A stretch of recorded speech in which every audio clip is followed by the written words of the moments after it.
So a lot of people wonder, if themselves or their company are actually qualified to either finance or lease a piece of commercial equipment. And it's a hard question to answer.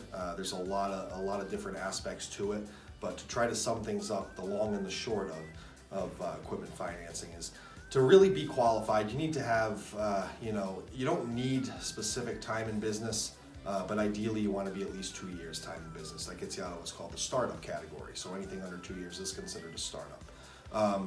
Equipment finance, as opposed to working capital and other types of financial programs, is really based on credit. So if credit is extremely challenged, most likely not going to be qualified for any type of equipment financing.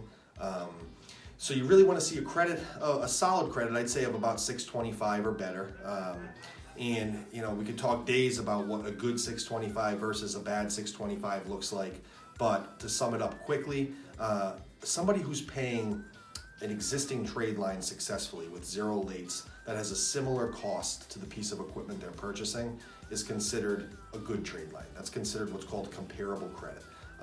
So that's a very important thing to look at when deciding whether or not someone is qualified to obtain any type of equipment financing or leasing.